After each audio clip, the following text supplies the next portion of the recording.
कि पाकिस्तान मुस्लिम नून के रहनुमा राना एहसन कहते हैं ना हुकूमत इलेक्शन कराएगी, ना वफाक, ना सूबे इलेक्शन कमीशन कराएगा और ये इसकी सवाबदीद है। गवर्नर ने बॉल इलेक्शन कमीशन के कोर्ट में डाल दी है। जो कुछ भी होगा आइन के मुताबिक होगा। हम चाहे जितना बहाना कर लें, आखिर में फैसला इलेक्शन कमीशन और अदालत ने करना है। बोलियों से गुफ्तगू के दौरान उन्होंने कहा कि आलमी साजिश का प्रोपेगेंडा जैसी उनकी एक तारीख है, ये अपने सिवा हर किसी को मुसलमान भी नहीं समझते। हमने हर तरह से APC के लिए दावत दी है।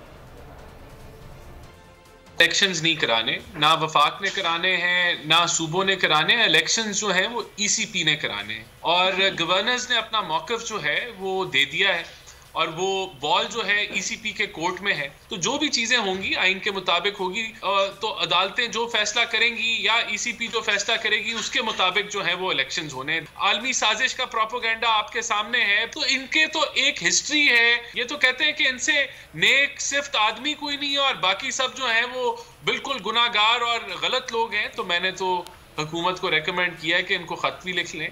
तो इसके अलावा और कैसे दावत दी जा सकती है?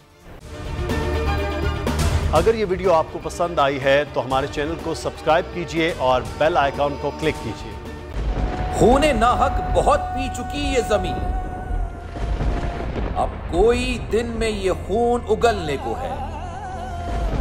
खत्म हो जाएगी ये तमाशागरी, वक्त पलटेगा रोजे जजा की तरह। ये जो पेशावर में ताजा लहू है बहा, एक क़यामत करेगा फलक पर बपा।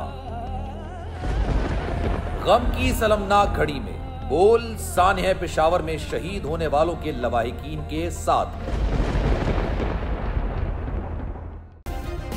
सब्सक्राइब करें और बेल दबाएं ताकि कोई खबर रह न जाए।